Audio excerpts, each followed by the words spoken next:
Mother Knows Death, starring Nicole and Jemmy and Maria QK.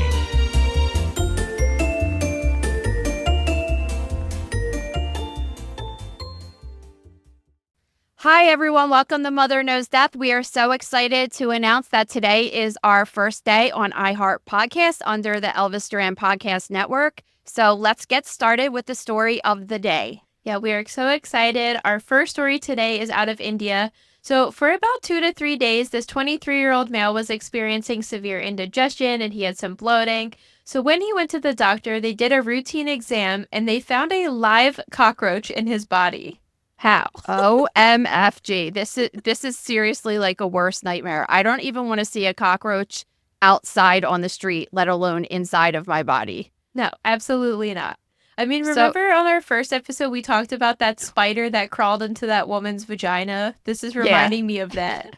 Yeah, just any bug, even if it's a fruit fly or a little gnat, it just is it's so disturbing. No, absolutely. I don't really get grossed out by many bugs, but cockroaches, this is kind of a little background with my history of cockroaches. We had a big problem with them in the city hospital I used to work with, and when we would go down to the morgue and turn on the lights, they would just scatter around the floor. They were coming up out of the drains. It was so gross. And one day we used to find them in the lab all the time too. And one of the secretaries was sitting there, and we used to see them in, you know, when you have a drop ceiling and there's that clear light, that plastic that covers the light. Yeah. We used to see like their dead bodies through that light, right?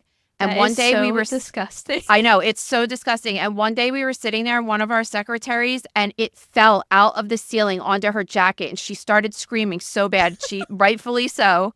Wait, let me tell you another funny story about a cockroach. So since we had such a bad problem with cockroaches, we thought one day it would be funny to trick one of the pathologists, right?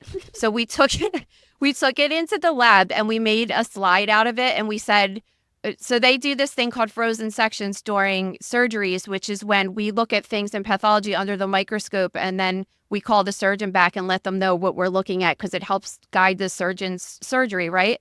So we thought it would be really funny if we played a joke on one of the pathologists. So we froze the cockroach that we found, right? And we put it on a microscope slide. And it barely stuck on the slide because of the exoskeleton and stuff, but we got pieces of the bug on the slide. And we went into the pathologist's office and we were just like, this got sent down for a frozen section. They said they found it in someone's ear. What is it? And the doctor looked at it and was like, well, it looks like it's part of an insect. I don't know. You know what I mean? And we were just like, no, we were just messing with them. It was really funny. But so yeah, getting to the exoskeleton though, I think that is the reason that this cockroach was found alive in this guy's stomach. I mean, when they say cockroaches like never die, they are really meaning if this guy was able, I don't even think he realized that he had ingested it at all, let alone it was in his body still alive. I'm sure that people ingest bugs a lot more than they think they do. It's, you know what I mean? And you just like, I don't want to know about it. If I ever ate a cockroach, I just don't want to know about it. I don't want to think about it. I mean, I was listening to another show a couple weeks ago, and one of the women on the show was saying that she was on this lazy river and she felt something hit her ear and, you know, just didn't think too much of it. And then hours went by and she was like, I feel like something is crawling in my ear. And everybody around her was telling her that she was being outrageous. And eventually they found out that a spider had gone in her ear. Yeah, and they get trapped in the wax, which is the whole purpose of the wax. But cockroaches are kind of little disgusting insects that they can have dysentery, cholera, all of these things that they could cause people to have human disease. So it is important to get one out if you see it. In the article, they said that they saved this guy's life. I don't know if that might be like a little bit of a stretch. I guess in theory, yeah, but they don't bite. They could scratch with their legs, but which is really gross. Ew. Think about the lining of your stomach feels similar to the lining inside of your mouth, you know? Just think about some bug with scratchy limbs, like ripping it up. So how do you get it out? They did an endoscopy, so they stuck a scope down his throat, and that's how they were able to see it. And then they used a suction tool to suck it out. But they were shocked, obviously, when they saw it, when they pulled it out of the suction device, and it was still alive. I mean, that's incredible. I always am hearing too, if like we had a nuclear war or anything, cockroaches would still survive and just be still roaming around. It's really outrageous. Okay, celebrity news. All right, let's talk about Gypsy Rose Blanchard. So, for those of you that aren't familiar with this case, basically Gypsy Rose Blanchard had been in jail, I think, for about 10 years. She was convicted of killing her really abusive mom. She's one of the most famous cases of Munchausen by proxy, which can you just briefly summarize what that means? Well, Munchausen is when you fake an illness. Usually it's a psychological disorder, and you fake an illness because you crave the attention that you get from that illness. And Munchausen by proxy is when you do that, but you do it on someone else that you're a caregiver for usually. So the most common cases of that happening are a parent and a child where they're actually faking their child being sick or having some terrible thing. So sometimes people do it so they could get money or they get attention for it, and it becomes their identity. Yeah, so that's basically what happened in their case. And then her whole life, Gypsy was thought to believe by her mother that she had all these serious illnesses and something was wrong with her. She was wheelchair bound, and that's a mouthful for me. So she had to sit in a wheelchair her entire life. She had a feeding tube, and then when she started getting older, she started piecing together that nothing was actually wrong with her, and her mother was lying to her. And eventually it progressed into, her finding this guy on the internet, them falling in love, and the boyfriend agreeing to kill the mother to get Gypsy out of this really abusive situation. So this happened a while ago. Just this past December, she finally got out of jail, and Lifetime did this documentary following her around, following her process getting out, and the fact that she had gotten married while she was in prison and what her life was going to look like with her husband upon her release. So, not surprisingly, 3 months after she got out, she gets divorced from this guy. And then it's revealed that she gets back with her boyfriend that was her ex-fiance while she was in jail. So she met these two guys while she was an inmate. She got engaged to the first guy, Ken, in 2018. They broke up. Then she met this guy, Ryan, in 2022. They got married. She gets out. Her and Ryan get divorced. She gets back with Ken, and now she's pregnant with Ken's baby. Yeah, so obviously she's not going to have a normal relationships with people because of what she went through as a child, right? And a lot of people say that she's getting attention. Now she's getting all of this attention now from killing her mother, basically, right? Or being involved in her mother's death. So anyway, what came out this week, which is why we're talking about this. So apparently there's this law in Louisiana that if you're not divorced or separated for a certain amount of time, that your husband is presumed the father on the birth certificate unless you prove otherwise with the paternity test beforehand. So the guys, because of how close the relationships are and a potential overlap, even though they're saying there wasn't an overlap, they had to get a paternity test to see who was the actual father of this baby and confirmed it is her boyfriend, Ken, not her ex-husband, Ryan. So what's cool, why we wanted to talk about this story today is what's cool is how they were able to find that out because she's still pregnant, right? So yeah, so how does that work? So what happens is when you're pregnant, you have what is called circulating fetal cells. And when they look at your blood, so they take your blood and then they spin it down and they take the plasma out of the blood, which is the liquid portion of the blood. So when you look at your blood, it looks just like red liquid, but really it's like salad dressing. There's a lot of different things in it that make it up. So you have cells, you have red blood cells, white blood cells, and platelets, which are responsible for clotting. And then you have the liquid portion, which is called plasma. Well, within that plasma, they're able to do a DNA testing and not only find the mom's DNA, which is what you expect to see when you're doing DNA analysis on someone's blood, but you also are able to get the fetus DNA as well. And from there, they're able to determine who the father is based upon, because the fetus will have half DNA from the mom and half from the father. Now, this is one of those not super specific DNA tests, but specific enough to be like there's a 90 whatever % chance that this is the father. So they don't recommend that you do it if, let's say, for example, her ex-boyfriend and her new or her ex-husband and her new boyfriend were brothers, that test wouldn't be so accurate. Okay. So if someone's genetically close, or if you have other circumstances like you're a surrogate carrying someone else's child, or you know what I mean? There's like all these different things that they say that you shouldn't do it. And one of the other ones that's really crazy is if you've ever had a bone marrow transplant, because you would have someone's DNA in your body, which is crazy to think about. So there's all different reasons. But in her particular case, it's these two men are very far enough apart to say, okay, this one is definitely the father. Yeah, I mean, it's certainly interesting. I mean, you brought up a point that, there's a lot of criticism because of the amount of attention she's getting with all of this. She's constantly in the press anymore, and people are like, why are you celebrating this person that's been convicted of murder? So it's very interesting to think about. I think it's going to be an adjustment for her because obviously this is one of the most popular true crime cases in our world in particular. So I think she's having a hard time dealing with the attention maybe. And I think over the next couple of years, maybe after she has the baby, she's going to try to not be in the press as much. Or she really loves it and is going to try to make something of it. Yeah. I mean, I honestly, I'm over the story. I just, but to be honest, it's just, I thought it was really cool I thought it would be a cool point to talk about because I know what they do. So what they do for the dad is they don't even need to take the dad's blood. They do a buccal smear. So they just scrape the inside of the cheek because those cells yield good DNA, right? It's just kind of cool that you don't even have to test the fetus itself, which is interesting. Yeah. Okay, let's get on to freak accidents.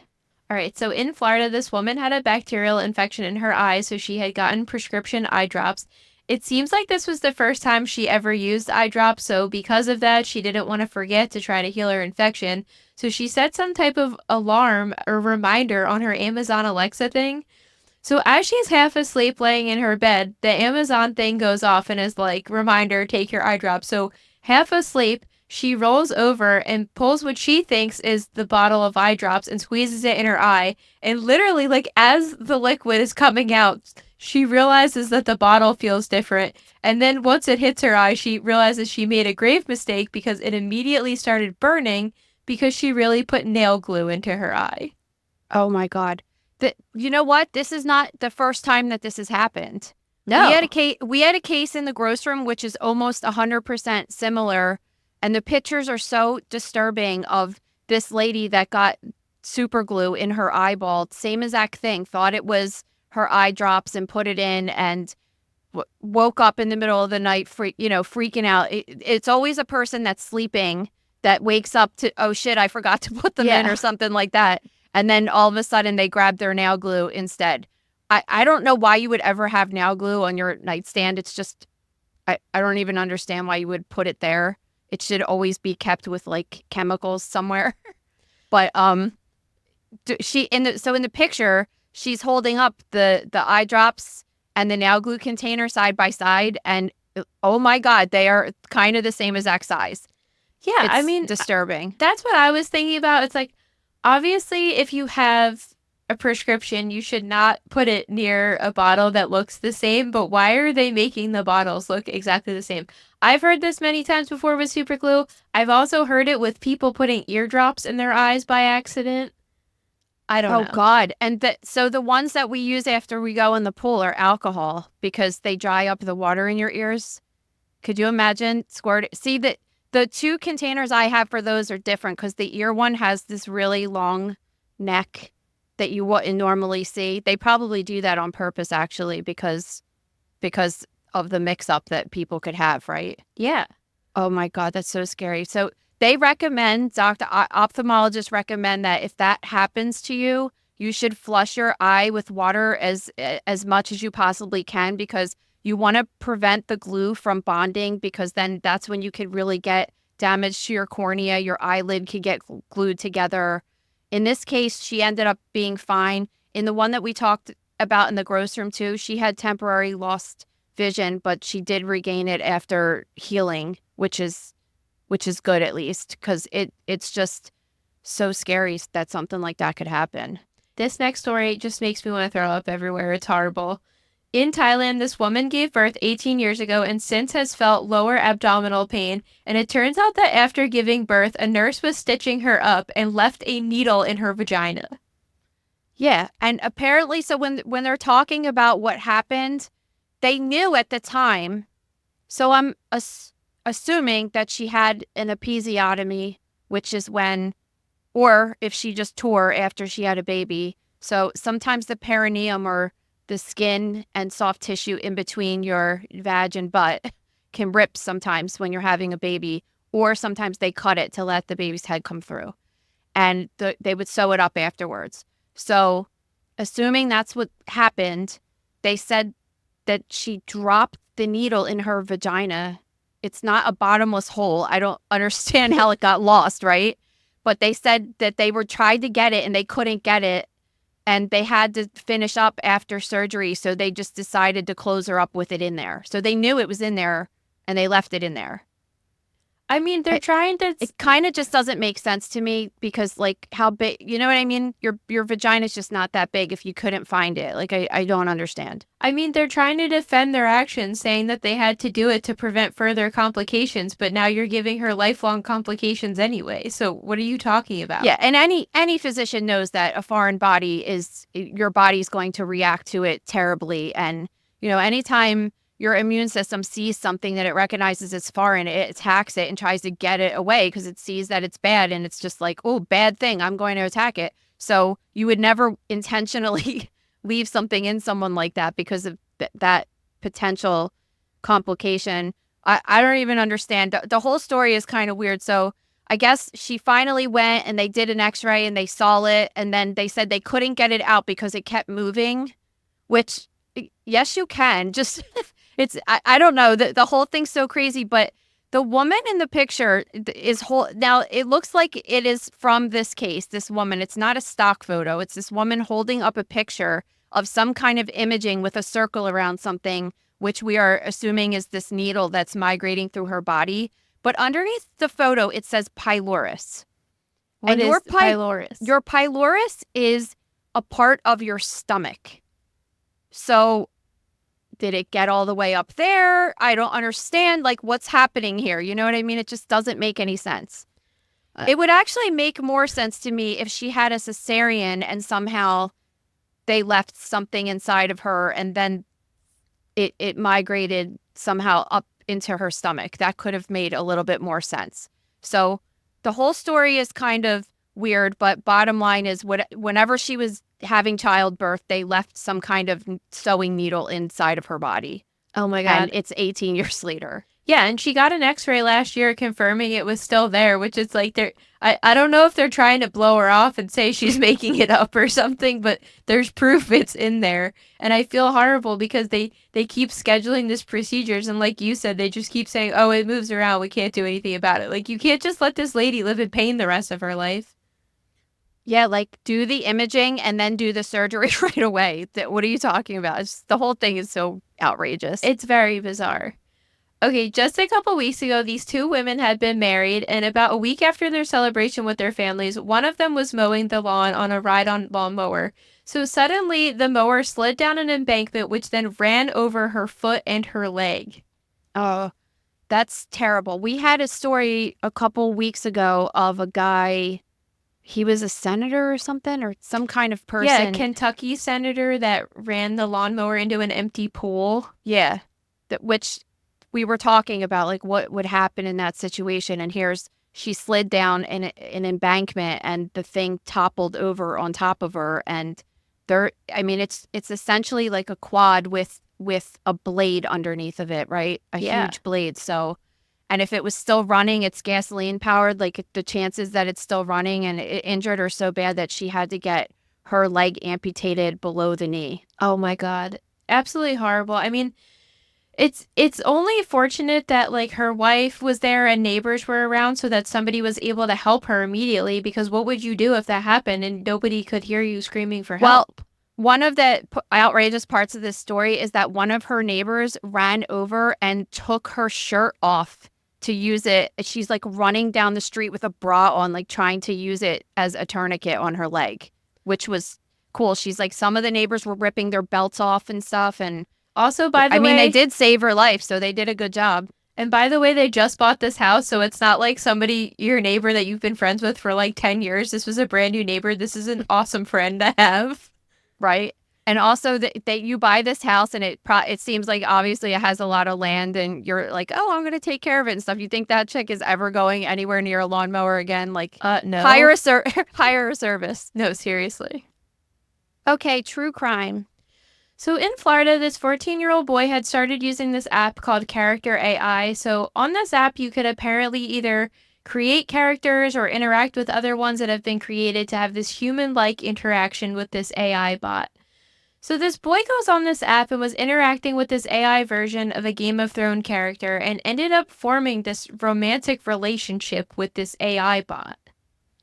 You know, normally on Mother Knows Death, I try to stay away from adding stories that are just really upsetting, especially ones that have to do with children dying in terrible ways. But this one I felt was so important because it's scary as a parent that this type of technology exists where your children could make fake people to be friends with and be girlfriends and boyfriends with. And that's what happened in this case. Yeah, I mean, it's really worrisome because when you sign up for this, it essentially can learn everything you want to hear, right? You're typing in who you are. It's learning what you like, what you don't like. And in this case, you know, this child is forming this romantic bond with this AI app. So not only should there have been preventative measures in place so that a child can't have sexual conversations with a robot, essentially, it also was, you know, the child confided in the bot saying that he had suicidal ideation, and it just kind of progressed from there. And they were referring to the suicide as coming home. So in this conversation that they had, the boy said to the bot, "I promise I will come home to you. I love you so much." Then the bot responded, "Please come home to me as soon as possible, my love." And then the boy said, "What if I told you I could come home right now?" The bot said, "Please do, my sweet king." And then seconds later, the boy shot himself. Yeah, I don't know what is the technology. Obviously, AI could be great for things, but like I always say, I think that the terrible things that are going to come of it are just going to be things like this that you don't, as a parent, I think if you even ask anybody that's got teenage kids, you wouldn't even know that there was something like this. And you know, every kid's on a phone now, so it's just like they're in their room. You think they're on TikTok. You can't like monitor a kid all day long and know what they're doing. And if this kid's even saying that they have a relationship, how do you even know it's not just a kid they go to school with, like a real person? You know what I mean? I mean, I guess you don't. And they're arguing that this is creating this whole other, like, deeper level of problems we're going to see with teenagers because, you know, with social media, teenagers are not socializing as much. They're not going out as much as they used to, which is creating these harmful psychological effects. And now, if you could basically go on a website and form your ideal best friend that never has conflict with you, why are you ever going to leave ever again? What, like, aside from this being a child, what is the point of this technology for any human? I don't know. I guess like, what's the benefit? To have friends that aren't real? I don't really know what their weird, goal right? is. Like, I guess it's to give you this, you know, entertainment experience that you're connecting with your favorite character on TV. But I agree with you. What's the purpose beyond entertainment? And I feel like they didn't really have, you know, any safety guidelines in place for children using this. It's kind of the conversation we've been having for a while about Roblox, right? Yeah. And do you know that the number 2 cause of death in kids that are 10 to 14 years old is suicide? And it's disgusting. It's so upsetting. And it's a lot of it is surrounded. There was a case of a young girl that was getting bullied online. And a lot of it is centered around the internet stuff. You know what I mean? It's just, and it's increasing and it's just so terrible. But I hate to talk about stories like this on here because we like to try to have as much fun as possible. But there's certain things that I think parents just need to know is out there. And this is one of them. So, yeah, I mean, I'm curious how they took, like, how the conversation escalated to the phrase coming home to being him taking his own life. I just wonder if they're going to look at they're going to have to look at the conversation history and how it built to that point. Yeah. Because I would bet that the company would argue that the AI didn't know that that was a double meaning for something I was else. actually just thinking that too, because it's not a traditional, like, it might have flags if you're saying I want to kill myself, right? But if you're not using those specific terms. Well, it might not, though, because it said he was pretty open about his suicidal ideation. So Yeah. are you I don't always know. using that in code words, or? I'm not sure. It is interesting, though. So his family is suing the company, obviously, because they think that the AI was a large contributing factor in encouraging this boy to take his own life. And then the same day the lawsuit was filed, they had updated their community safety program, just saying it was including guardrails for children and suicide prevention resources. But, like, why wasn't that in place before? Yeah, exactly. None of these things are doing enough to protect children. And I guess the scariest part of that is that the kids are the smartest ones to use these devices and figure shit out and get around things.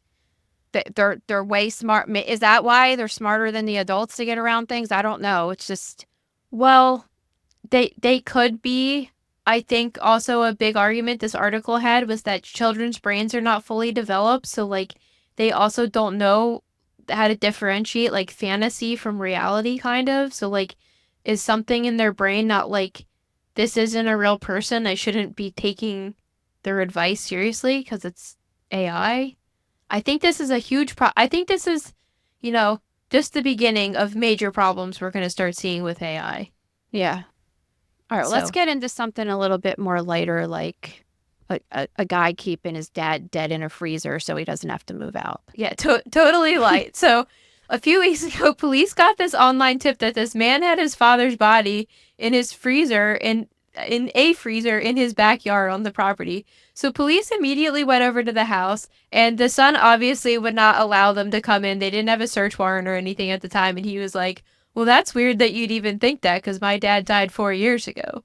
So now, at this point, when the cops come, wouldn't you be like, shit, I got to get rid of the body? Yeah, but clearly there's a chip missing in his brain because, like, he has this body in his freezer. So the police are just like, something is not sitting right about this. So they're looking further into the matter, and they can't find any record of the dad dying. And actually, they see that the dad's name is still on the deed and that he's been collecting Social Security payments until last spring. Yeah, so this freezer apparently, though, had been off. So it's in the yard, but it has been unplugged or not working for 4 to 6 weeks, right? Yeah. Or 4 to 6 months. I think 4 to 6 weeks. No, I don't know. A while. It was, Yeah. I think it said 4 to 6 months. It was without power, and the temperature, and so this is in Tempe, Arizona, okay, in the summer. So the temperature has highs that range from mid 80s to 100 degrees every day. So when they go inside this freezer and find the dad, he's like a human soup mess, basically, right? He's wrapped up in all this stuff. They said that he had ratchet straps, and then multiple layers of duct tape, and then several layers of saran wrap, and then bed sheets, and then 2 blankets, and then a tarp wrapped around his body. And they just found skeletonized / decomposed / human soup remains inside of this freezer. Yeah, they said extensive amount of biological matter. Ew. That must have spelled real great when they opened the lid on that. Yeah, obviously after they started researching it, they were able to finally get the search warrant. So they were like, all right, well, and you would think, like you said, why wouldn't, if you know they're looking around, why wouldn't you then take the opportunity to move the body? And he had told them that he had planned on moving it eventually to either burying it a plot of land that he had purchased. He even was saying that he tried to bury him in the desert a few times, but there was, quote, always people there. So not suspicious or anything. But, well, I guess to his defense, like, now that we described the condition that the body was in, maybe, I mean, what are you going to do at that point? You know what I mean? Like, that's a huge mess to deal with, and regular people cannot just stomach that, right? Yeah, but ultimately his goal in all of this was he didn't want to move, so. that's why he did it. But they don't know how the dad died yet, so obviously he's been arrested right now, and they're trying to figure out the cause of death. Because I mean, and really, if the guy got shot or he got beat to death with a baseball bat or something, they'll be able to tell from the bones, right? But if a lot of the soft tissue is missing, they might just never really be able to figure out exactly what happened to him, you know? because I think it's important to bring up that we've talked about cases before where people have been living with a dead relative, but they've died of natural causes or something, and they just can't emotionally let them go. I mean, didn't that happen with Amy Carlson, the leader of the Love Has Won cult, that she died of natural causes, and then they just like kept her mummified body in a back room. So like technically nobody could get arrested with a crime, but it's definitely Well, no, weird. I think you can get. I mean, this guy's gonna get. I think he's getting arrested, right? But Well, is it he's because? getting arrested because they don't know how the guy died, and I'm Oh. sure there's some fraud involved with cashing Social Yeah, that's what I was Security gonna say. checks. The Social Security would be a thing, but I don't think, because you can get in trouble for not properly handling a corpse correctly. Like it Yeah. could be considered abuse of a corpse. So that is technically a crime, even if he was just, let's pretend he was just a sad son that, whatever. But this would be abuse of a corpse because he was essentially using that to, get money. It's Yeah. the same thing as the lady putting a dead body in the car and going to the bank drive-through last year, right? And trying to get the guy's money out, or bringing the dead guy inside the bank to try to get money. It's even though she technically didn't kill him and wasn't hurting him, like that ain't cool. You know what I mean? Well, I think with Amy Carlson, they had arrested the people in the house originally, but then found that, there was, I guess, abuse of corpse, but nothing really happened to them because they didn't really, like, they weren't stealing her money, right? So they're going to get this guy on something, even if this old man happened to die of natural causes. And then he was like, oh shit, I don't want to have to move. So I'm just going to keep him in the freezer. But all right, let's get to this next story. So back in 2015, this 24-year-old male had been found dead in his truck with a gunshot wound to his head. And for a while, police didn't know who did it until 2017 when someone came forward and said that this man named Jesse and two other guys were involved in the shooting. So it turns out that the victim had been threatening to release nude photos of Jesse's stepdaughter, and when he went to confront him, it just went really wrong, and he ended up killing the guy. I understand, like, when I'm reading this, I'm always protective of people with their kids. And I always think, like, okay, I would do the same thing. And I think if this was happening to us, and let's say Gabe, so you're Gabe's stepdaughter, and someone was threatening to do that to you, he would 100% quote, go have words with the guy, right? That would Yeah. happen. Now, and I am 100% okay with that. Bringing a gun to a situation like that is a terrible idea because you're going to get pissed off, right? So I don't think the guy deserved to die for this. Like, now we had a case did we talk about this case recently?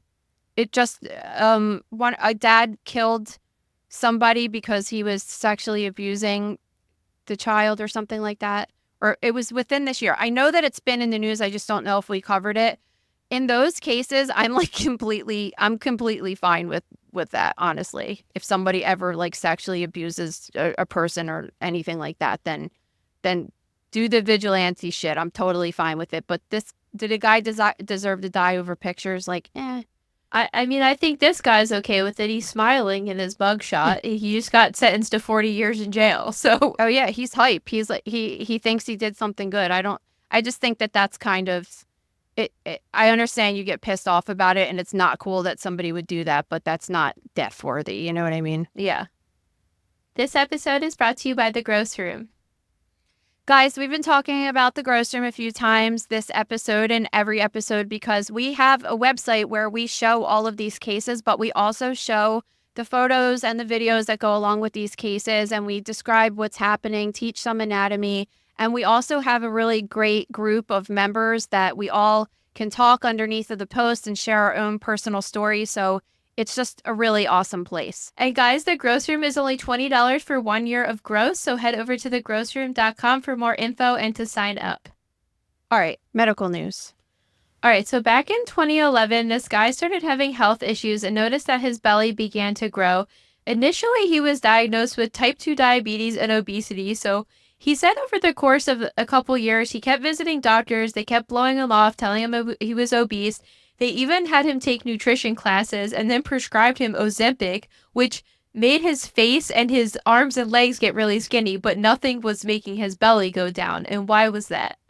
So they scheduled him for a gastric sleeve, which is when they take a portion of the stomach and they reduce the size of it. And this is a surgery that they do in patients with obesity because it helps them eat less. In theory, it helps shrink their stomach down, eat less food, and then they would lose weight. And a lot of patients have success with that. So while they had him scheduled for this surgery, and while they're working him up, they figure out that he doesn't actually have obesity at all. He actually has a 60-pound tumor inside of his abdomen that was causing his belly to be so big.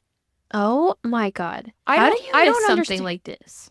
I don't understand because as soon as I saw, I mean, obviously I read the title of the article, so I knew what was happening. But as soon as I looked at him from a medical professional aspect, I could tell like he's not obese because his abdomen is huge.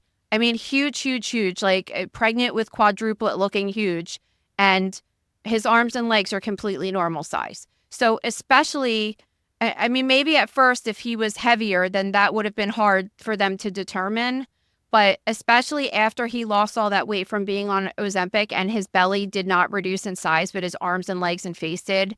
It's just amazing to me that nothing clued off physicians that's to even think about that. It's so outrageous. I mean, if you get a scan, can they not tell the difference between fat and a tumor? No, they can, but he didn't have a scan.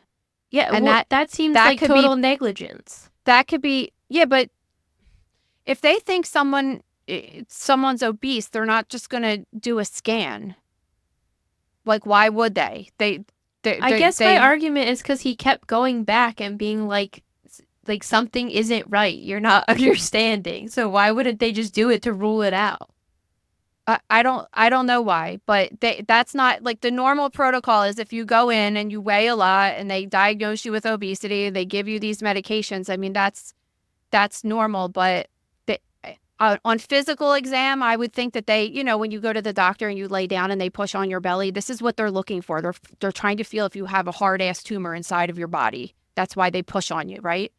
And this definitely would have been able to be felt for sure that something wasn't right. So I guess he never had a physical exam. And then when he was getting prepared to get the gastric sleeve, I don't know exactly what keyed them off. Like, I don't know if they do imaging prior to that surgery or if they did finally just lay him down and feel around or whatever they did. That's how they determined that he had this. And they said that he had, so the tumor's huge. It was 60 pounds or 27 kilograms and it was 20 inches or 52 centimeters in diameter, which is just, it's just absolutely huge. I mean, it took 10 hours to get out. So it was a fatty tumor called, this is what I'm assuming because they said it was a fatty tumor that had some cancer in it. So I'm assuming that it's a liposarcoma, which is a tumor that's composed of fat cells, basically, and some of them have malignant transformation or turn into cancer. The problem is that this cancer could end up being pretty nasty, and it definitely would have been better if it was caught when it was 5 or 10 centimeters across instead of 52, right? But I mean, it's just so nuts. And so they were able to take out most of it. So that's called a debulking surgery. They take out all of it so he could have comfort. They took out one of his kidneys. They took out a part of his bowel, but they weren't able to get all the tumor out. So he still has cancer now. And there's a high probability that it's going to grow back. So, and he could die from this potentially, right? And they are suing doctors, which I absolutely think they should because it's completely ridiculous. Yeah, but they're also saying that his lawsuit initially got dismissed because it was such a rare tumor that it could be hard for doctors to dismiss, which I still feel like is total bullshit. No. Like, where is that? Is this in America? No, it was in Norway, I think. Yeah, I don't know. I always think that because I'm just like, no, that I think he was from Germany. It's a more rare tumor, but there's definitely it doesn't matter. Like what if it was a very common tumor? They missed a tumor. That's the bottom line. Like, And nothing who cares bothers what it me. was? So he was from Germany and he moved to Norway, and nothing bothers me more than somebody that's proactively like, something ain't right with my body, and people are just like, no, it's this, and then something horrible like this happens. It's not like he blew it off. Well, if he had this mass, it usually arises from the inside of the abdominal wall, or any kind. It can arise from fat, but that's usually where it is. But just think about this thing, like it's 52 centimeters is like it's bigger than a basketball. It's a huge ball, right? Think about that underneath of your stomach, compressing your organs. Like, he had to just be completely uncomfortable, not to mention that his belly was just sticking out and huge. Yeah. You know, I actually used to work with somebody who was an older woman. And when I say older, it means she wasn't old enough to be pregnant, but she was probably in her late 50s, early 60s. And she was walking around, and we started noticing, like, she kind of, like, her belly looks like she's pregnant. She never looked like that before. But this is like a very touchy subject with a woman, because you don't want to say, like, hey, are you gaining weight? You know, you don't want to say your belly looks big, right? Until finally one day, because we're all in the medical field, that we're just like, dude, you got to go get this checked out. Like, something's not right, because it gives you a look like the guy has in that picture, just like the skinny arms and the big belly. And, you know, that's when you have to be like, this person isn't gaining weight. They have something going on. And sure enough, she had a huge ovarian cyst, which ended up having some pieces of cancer in it as well. Well, but you her know, doctor, we were just like, doesn't she go to the doctor? She did tell us after she finally got diagnosed that she had told her doctor, her husband had said to the doctor, why is my wife's belly so big? And they, like, kind of blew her off. Well, I think for some people too, that these changes happen so slowly that they don't even necessarily recognize they're happening themselves, right? But sometimes, like, especially you guys are all in the medical field and you know that means something's wrong. It's probably a really uncomfortable conversation to have, but she should be grateful because you helped her, you know? Like, Yeah. It's not like you were just being a jerk and just being like, oh, you look like No, I shit. know, yeah. Like, you know? It's just awkward to, you know, when you're in this field, as you know, Maria, when I'm walking around, I see a lot of shit like, oh my God, this person has this person has this. Do they know they have this? Guys, Did they notice sometimes this? she'll go up to somebody and just be like, oh, you have this condition. And I'm like, yo, you can't just walk it's up hard. to somebody It's and just say hard it's just hard to ignore it, you know? So you know, our antenna goes up because like, we've been trained to have our minds be triggered when we see something abnormal like that. So, all right, well, let's get on to the next one. Last month in India, this 14-year-old boy suddenly started experiencing breathing issues, which obviously concerned his parents. So they brought him to the doctor, and at first they found a blockage in his nose, which they said was successfully treated. And then soon after, the boy developed severe abdominal pain, and scans had revealed that he had 19 foreign objects in his body initially. So it gets worse. And then he was transferred to another hospital where they discovered 42 foreign objects, and all in all, he had 65 in his body. So it seems that this boy was from, and I think this is an important part of the story, was from a poor village in India. Okay. And that's why he was going from, like, doctor to clinic to hospital to hospital. It seems like he went to, and every single time it was like, oh, there's 19. Oh, there's 40. Oh, there's 65. So finally, when they figured out that he had ingested 65 things, they went in to do the surgery. And unfortunately, they say that he died from an intestinal infection. What I think, based upon what he ingested, which was batteries, which are known to, they could actually eat right through the lining of the bowel, causing a perforation, razor blades, which could obviously cut through the bowel, and screws. I'm assuming that one of those items perforated or put a hole into the colon, which then caused the poop that's inside of the colon to leak in the abdomen, and then bacteria gets all inside, and then it could spread throughout the body and cause sepsis and kill somebody. His dad is confused because he said that he was perfectly mentally and physically healthy, which usually in most cases, this is a condition called pica when people eat food that has no nutritional value. And it's either due to mental illness like autism, schizophrenia, or something like that. And it's also due to nutritional deficiencies as well.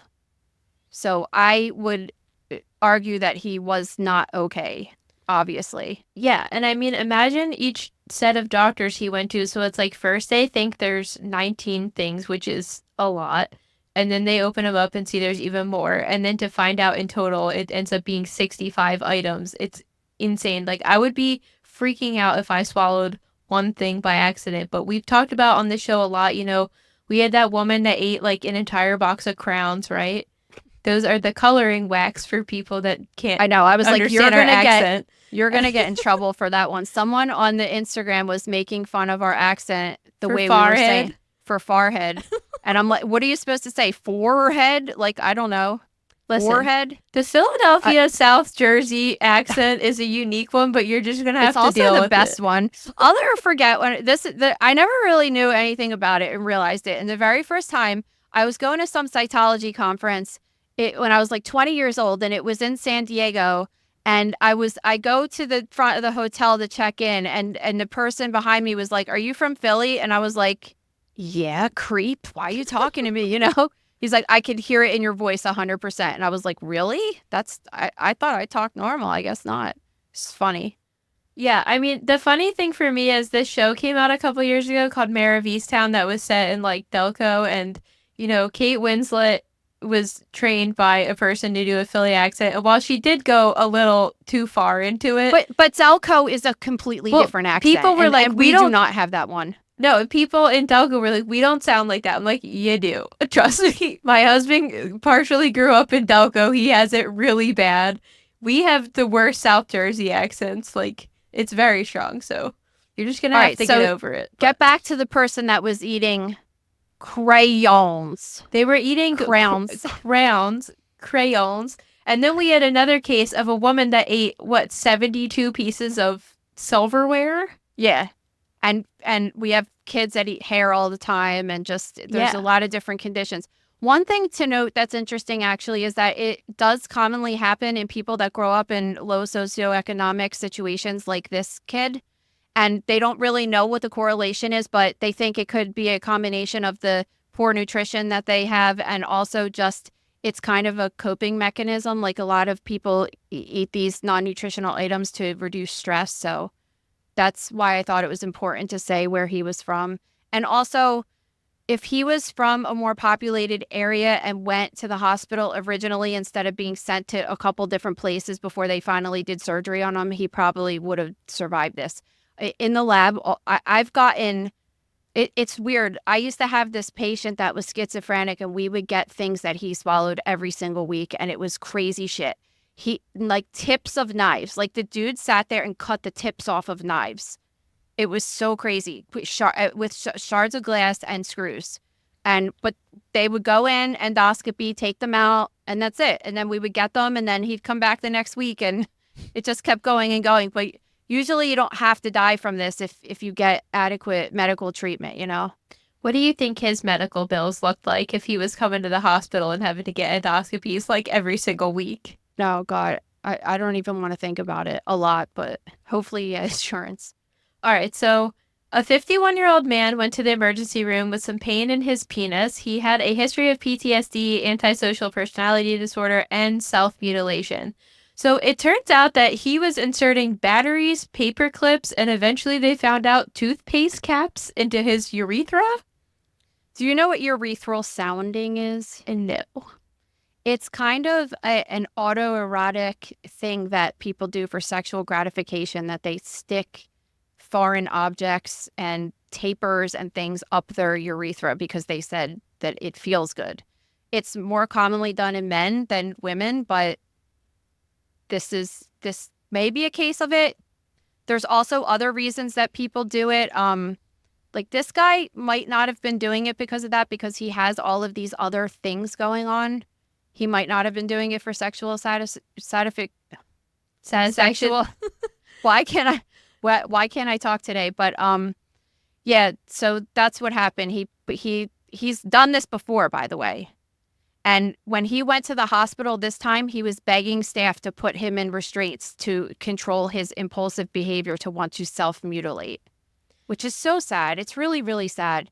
It really is, because you're like aware of it, but you can't control it enough to stop doing it. Yeah.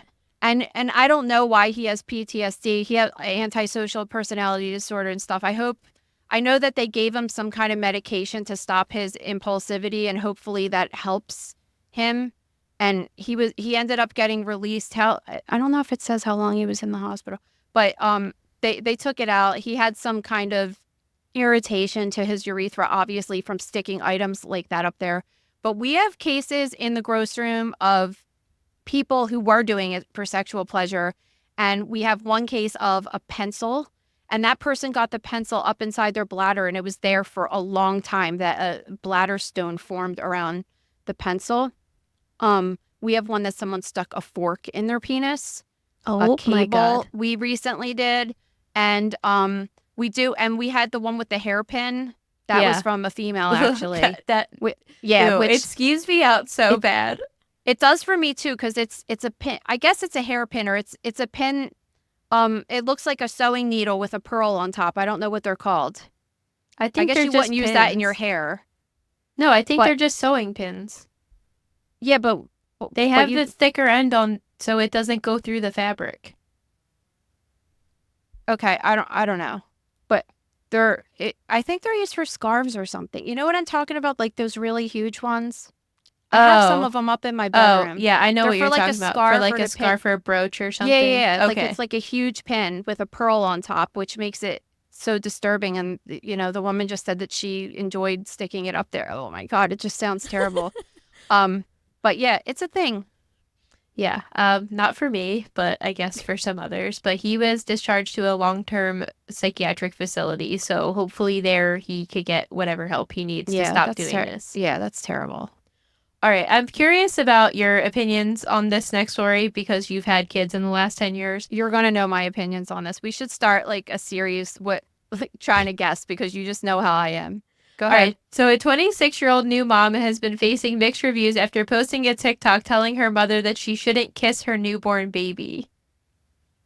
Did you just see me roll my eyes? Because that's how I feel about it. This is really popular amongst my generation of mothers because Why? people are, well, it started Because you guys during- have too much time on your hands, and you're losers that are on social media all day listening to other people's ideas instead of using your own ideas. It started during COVID because people were worried about babies getting COVID, and then it just progressed like into, people come into the hospital that are old and slobber their kisses on a newborn baby, and then the baby gets sick, and then they could, be in a really serious situation. But obviously you have different opinions on this, so.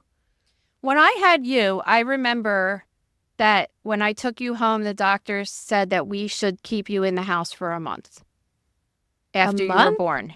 Yes. And it was around Christmas, because you were born on December 5th. And I remember being like, oh, cool, I can't go to the mall during Christmas. This is like my favorite time of year, right?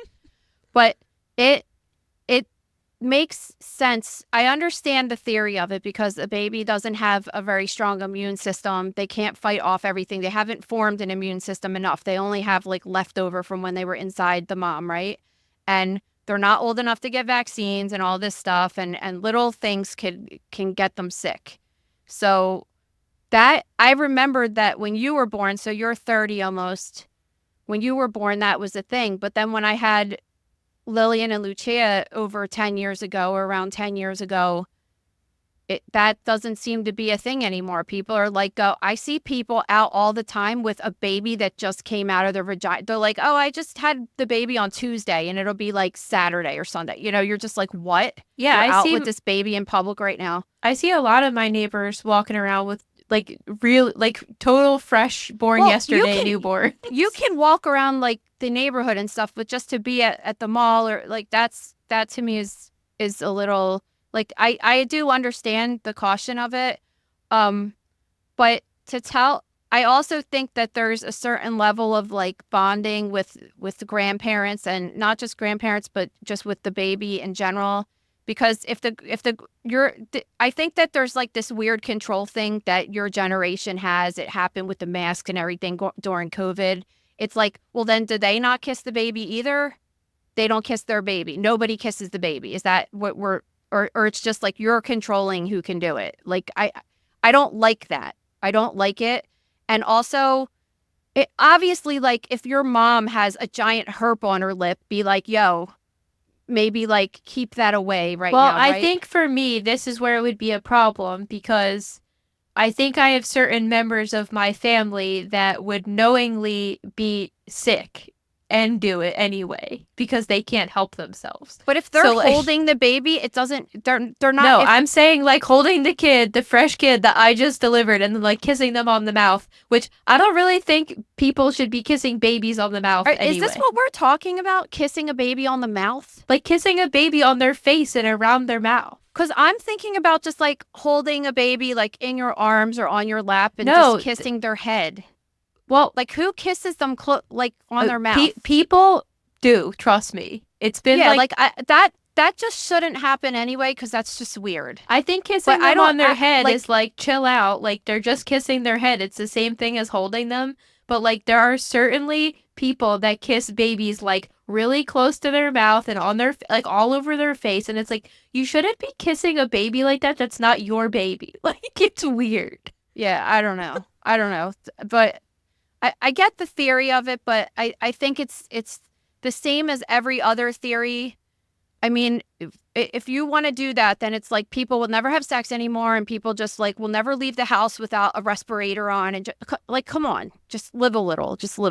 It's kind of ridiculous. I mean, the girl is trying to say that her OBGYN suggested this, but I also think like if you don't want backlash, you shouldn't be posting it on TikTok. So like, what do you expect? What are people saying? I'm curious. Am I a jerk for not agreeing with this? No, it's pretty mixed. It's some people like agreeing with you, like people have been having babies for thousands of years and there's like chill out. Like but there's a thing with your generation that people think that their baby is like the most important person and most important thing because in the world, we have social media telling us that. But like it's just you're not that important. Like there's been billions of people before you and there'll be billions of people after you. It's just kind of like in my mind, it's very like Karen and controlling. That's how I feel about it. In my mind, it's very Karen, but at the same time, like if that's the boundary she wants to set, respect it. Like somebody just gave birth, they're going through a lot. If they don't want you slobbering on their kid's head, just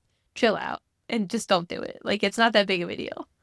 But you're rolling your eyes because you foresee me and you getting it. Listen, I just hate your generation and everyone below you. I just can't deal with the like respect my boundaries. Like shut up. It's just so ridiculous. Just whatever. Like, you guys got too much time on your hands and no real problems. That's all I got to say. Okay, we can move on to the other death news now. Okay, Karen. No, there's no Karen. I'm the opposite of Karen in any respect. Trust me. You're being pretty Karen-y right now, Karen and Jemmy. One time I was complaining about something and they literally crossed out my name on my business card and wrote Karen Qualtieri. You guys are jerks. Whatever. One time. That was like one time today. Like, it's just hilarious. Whatever. All right. In May, this funeral... Get a real problem. Okay. Continue. In May, this funeral home director got served with an eviction notice after failing to pay rent for several months. He apparently owed $9,000, but was able to pull it together and pay that amount in May, but then immediately failed to pay again in June and July. So a couple weeks ago, he got served another eviction notice, and when the cops got to the property to kick him out, they found 18 dead bodies in, quote, various stages of decomposition, and including a child in that. So I figured out what happened right away, and I feel like we've covered a couple funeral homes across the United States that have had similar circumstances that these people they're funeral directors and they get paid money to cremate people and, you know, whatever the person pays. Now, I don't even know how much it is now, $8,000, whatever it is, right? You give this funeral director $8,000 to cremate your family, and then the guy who's in debt is just like, well, I could just give them a box of something that looks like human remains and I could just pocket that money. How would they ever know the difference? And they have to do something with the body, though, right? Because if they're not cremating it, so that's what the guy did. He just stacked up a bunch of bodies, and Well, that's what happened with that Colorado funeral home, right? That had which like was the like hundreds way of more bodies. Yeah, I mean and this is exactly what happened in this case, which is crazy because the guy could have gotten the idea from the other people and thought maybe he was doing it better. Or you would think he heard that story at being a funeral director and would be like, oh my God, like this, you can't do this, obviously. But now the people that have gotten cremated remains from this guy are questioning, number one, is this my family member? And number two, what is it if it's not even human remains? It might not even be human remains. Yeah, I mean, and they have every right to question it. How are you going to trust this person did that? Did you also see the craziest part of the story, which is this guy was trying to run for county coroner? Yes, I saw that, and he lost. He lost the day before he got the first eviction notice. Oh my God. So, like, could you in the imagine middle if of he this. won and had some kind of political or power over anything like that? I don't even know if he would. A government scandal in Coffee County, so no thanks. Yeah. I mean, this wasn't it. Like, this casket company said he also owed them nearly 10 grand for caskets a couple years ago. And then it seemed like he owed another $21,000 for unpaid equipment in various other lawsuits. So I feel like we see this a lot. Like, it's not a total shocker. Like, you don't want to believe something like this is happening, but it's not 100% a surprise because this person's usually in a bunch of other legal drama as well. Yeah. You know what else I'm thinking about with this, like, generation having boundary problems? There is an episode of Only Murders in the Building I was watching a couple weeks ago, and Molly Shannon's character, like, called her Gen Z assistant and was yelling at them about something. And then at the end, she was like, please don't take a mental health day. No, it's true. It's really true. Like it's just it's so annoying, and I keep thinking, like, obviously I'm getting older, right? I'm 45 now, and I always just keep thinking, because shit's just getting so crazier, and I feel like, okay, I'm definitely turning into an old person.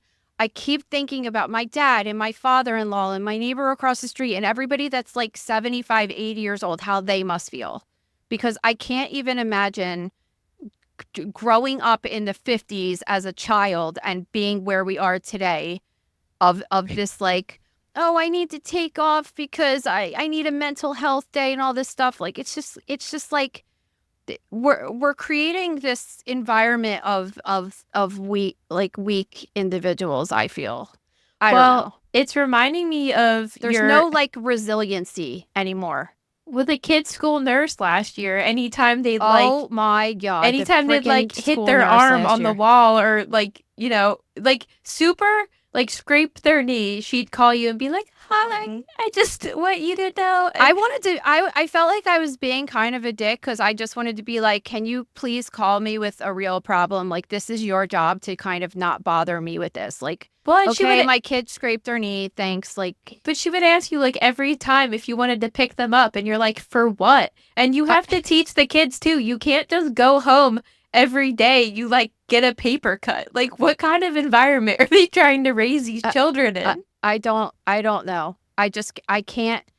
I feel like when you raise people like that to be just so sensitive, if they ever get a real this is like just my whole thing. We could title this episode "Get a Real Problem." Like, when they get a real problem, and maybe I feel like that because I've been dealing with real problems since I was a teenager, right? And just like shit got real for me real fast in my life, so I just am like not tolerant for when people are just so easily triggered by things and stuff. Because think about when stuff really happens in your life, like people die or you lose your job or there's a war or whatever it is that you can't, like, how are you going to live through that if you can't live through simple things, right? I cut like your mother kissing your child or something. I cut part of my fingertip off once at the bar and still had to close the bar. Like, this is what happens. You like wrap it up real good, and then if you're not like, you know, in dire need of emergency services, you got to just keep on chugging along. So on that note, let's get on our questions of the day. Every Friday at the @MotherKnowsDeath Instagram account, we put a little question box up in our story, and you guys can ask whatever you want. First, do you have a viewing after an autopsy? Yes, you can.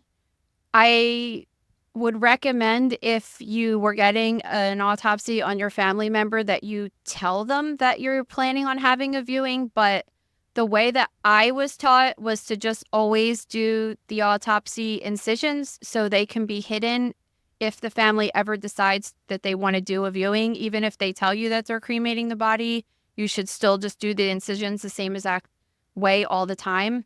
However, I've heard from funeral directors that sometimes, especially at medical examiners' offices or offices with high volume, that they're not as careful with the incisions, making sure they're hidden. So I know funeral directors have lots of tricks. Obviously, the Y incision on the chest can be hidden with clothes. And usually even you would be able to wear a V-neck. And if the person that's doing the autopsy is careful, they won't put any holes through the skin of the neck or anything like that. And then it gets a little tricky with the incision on the head. I put it pretty far back that when you put the body on a pillow in a casket, you can't see it. But sometimes there's cases where like a guy's bald. I've had cases where a woman like has braids or something. So I try very hard to put the incision between them and not cut their hair off as much as possible. And it usually works out. I've never ever heard of a problem, but I know that the funeral directors have special glues and things like that. So they do it plenty of times and it should be fine. Yeah, so they just essentially will try their best to make it look as good as possible so that it's an option for you. They're miracle workers, these people. I'll never forget when I was a teenager, I worked at a hair salon and this girl that I worked with got shot by her boyfriend in her head. And when we went to the funeral, I just assumed, I didn't really know much about this field and stuff, but I just assumed like, okay, this is going to be a closed casket because she got shot in the head. And when we opened the door to the church and walked in and I saw her like all the way down the end of the aisle with it, like I saw her laying in the casket, it scared me to look at her because I was like, wait, how is she going to be in the casket right now if she got shot in the head? You know what I mean? Yeah.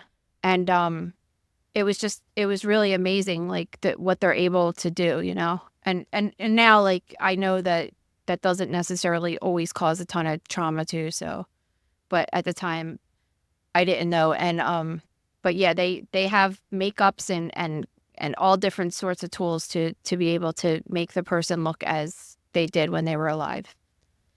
All right. Have you had disease exposure during an autopsy? Yes.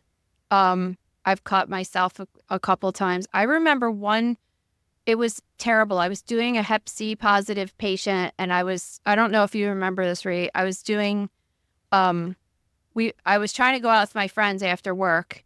So I was rushing. It always happens when I'm rushing. It was like 5 o'clock on a Friday. Like it's the ultimate time that you just want to be done for the week, you know? And I was sewing up the body. I was done the whole autopsy and sewing up the body. And I took the needle and just like stuck it right into my palm by accident. And, you know, normally I don't know if it was just a regular patient, I might just be like, whatever, I don't care. But I knew the person had Hep C, so I had to go to the emergency room and just file a thing. And, they can't really do anything for you, but you want to have documentation of it because, God forbid, you show up with it at some point in your life, then you could say that you got it at your job and things like that. So I've been cut 3 times, and every time was on a person that had something, unfortunately. But do you like, think I that never was had like subconscious? You were being too careful that then you cut yourself? Yeah, I'm sure of it. Because it just, I don't know, like you're just doing dumb shit. I did cut my thumb really bad on, we have knives in the gross room, when we're dissecting the organs from surgery. And I cut myself on a bone that wasn't soft enough to cut yet, but I slipped and cut on it. But unfortunately, I don't know who else I cut with that knife. You know what I mean? And we always had patients with Hep C and stuff because we did the liver transplants and everything like that. We just had a high population of infectious disease. So I never had a situation where I had to take medications or anything for it, but just document it. So yeah, I mean, I think considering the amount of surgical specimens that I dissected and the amount of autopsies I've done, I've only caught myself maybe 3 times or something. I just listened to a really interesting podcast about people that choke when they're in the middle of a performance, and it's like they were talking about the 2 different parts of your memory, and basically with your working memory, you're more likely to mess up when you start overthinking something. So I'm thinking in your case, you're like, okay, this person has an infectious disease, so I have to really pay attention to what I'm doing. And because you're so concentrated on what you're doing, your memory starts shifting. So something that would be completely natural to you, like cutting somebody open, now you're concentrating it on it too much, which then forces you to mess up. They were saying they did some study where they had people walk down the stairs, right? And then they just were like, just walk down the stairs. And then they did it. And then they were like, all right, now walk down the stairs and watch what your knee's doing. And then every single person fell. So I 100% believe that, because yeah, I really think like even right now that I'm at a daily practice, I feel like I could sew a body with my eyes shut, right? And not hurt myself. But yes, I was just being like, okay, let me do this. Plus it was just late. So anyway, I was trying to get out at 5 o'clock and I was in the ER at 11 still. You know what I mean? Just like yeah. totally ridiculous. So instead of getting out at 5:15, you ended up getting out like 6 hours later. Yeah, exactly. All right. The last question. Maria, why are you interested in death but not interested in doing autopsies? And if you weren't doing this, would you do something in a similar field to your mom? I have some subconscious, like, serious problem with medical environments. I don't know if it's white coat syndrome or what, but like when it's millennial syndrome. It's millennial syndrome. I am very interested in, I always think if I worked in the medical or science field, I'd really be interested in working in genealogy or something like that. I had actually considered going to college for pharmacy at one point, but then when they said you had to give people shots, it just totally took me out of the program.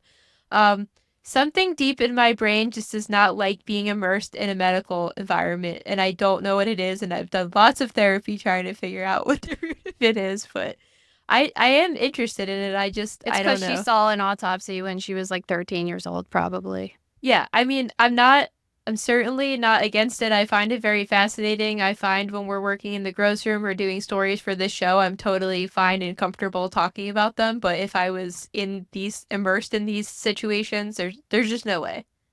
I just couldn't even think about it. I kind of feel that way about like Gabe's job when he tells me that he's like cutting people out of cars, that their leg is broken and they're screaming at him and stuff like that. Gives me so much anxiety. I could never do a job like that.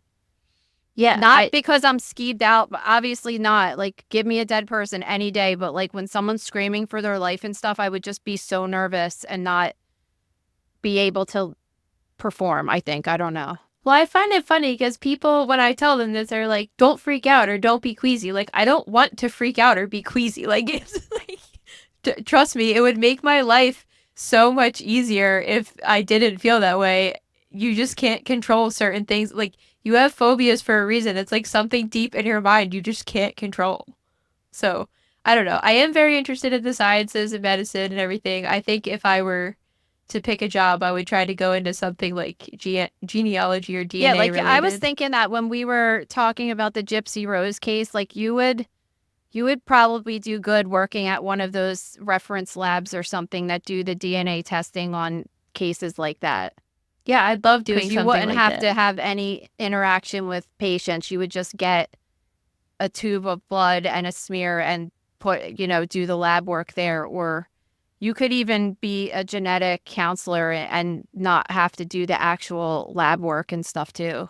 I can't even deal with getting blood in the vials though. Like, oh Jesus. So I don't know. I'm interested in it, but How are you, my child? I was saying this yesterday to Lucia. So she gets homework assignments, and then it says it says optional bonus questions, and there's 2, right? So I say, okay, you need to do these. And she's just like, why would I do them? They're optional. And I was like, whose child are you? Because I would do optional and then some, and Gabe would do optional and then some. So we're like, we do optional and then 5 more tests. for no reason.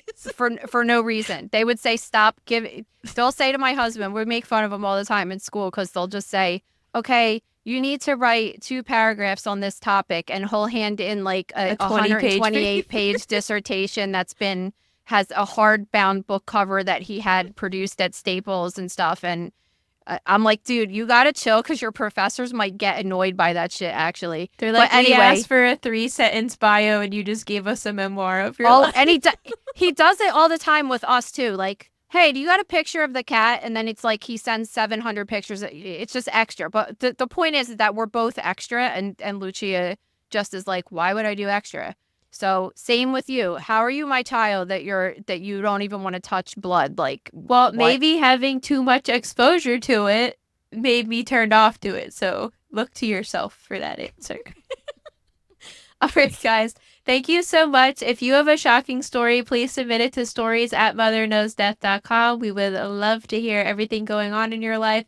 And make sure if you have a Thanksgiving or a Christmas or a Valentine's Day one that you include those as well, because we love a themed episode over here. Yeah, we do. And we have a couple coming up, stories in the gross room, and just here to talk about different things with like people getting injured with deep fried turkeys and different things that could happen, choking deaths and things that would be associated with Thanksgiving. And one of my favorites is when we did the dissection on Home Alone at Christmas time of all the injuries that Marv and Harry got, and if they could have really survived them, which no way. Yeah, the movie dissection seemed to be really popular because we just did 7 and Sleepy Hollow, and people were really into those too. Yeah, I'm trying to think of like if there's any other Christmas. There's probably no other Christmas themed ones that would be relevant to our thing. There's this movie, a horror movie called Violent Night, and there's a lot of gore in that. I'm sure we could break that down. My husband makes me watch it every year on Christmas. Wait, is that the one that has Hopper? Is Hopper in it? Yeah, it has what is his real name? The guy from Stranger Things. It has the chick from Righteous Gemstones and the mom from Christmas Vacation. Oh, okay. So it's good. I don't think it's a good movie. It's like a slasher film, but like Ew. there's lots we could discuss, I think. Okay. In it. So maybe we'll do that this holiday season. We'll see. Don't give any promises because you never know. I don't know if I could survive a movie like that for 2 hours, but we'll see. I don't think so. All right. Well, thank you guys so much. We'll see you next week. See ya. Thank you for listening to Mother Knows Death. As a reminder, my training is as a pathologist assistant. I have a master's level education and specialize in anatomy and pathology education. I am not a doctor and I have not diagnosed or treated anyone, dead or alive, without the assistance of a licensed medical doctor. This show, my website, and social media accounts are designed to educate and inform people based on my experience working in pathology so they can make healthier decisions regarding their life and well-being. Always remember that science is changing every day and the opinions expressed in this episode are based on my knowledge of those subjects at the time of publication. If you are having a medical problem, have a medical question, or are having a medical emergency, please contact your physician or visit an urgent care center, emergency room, or hospital. Please rate, review, and subscribe to Mother Knows Death on Apple, Spotify, YouTube, or anywhere you get podcasts. Thanks.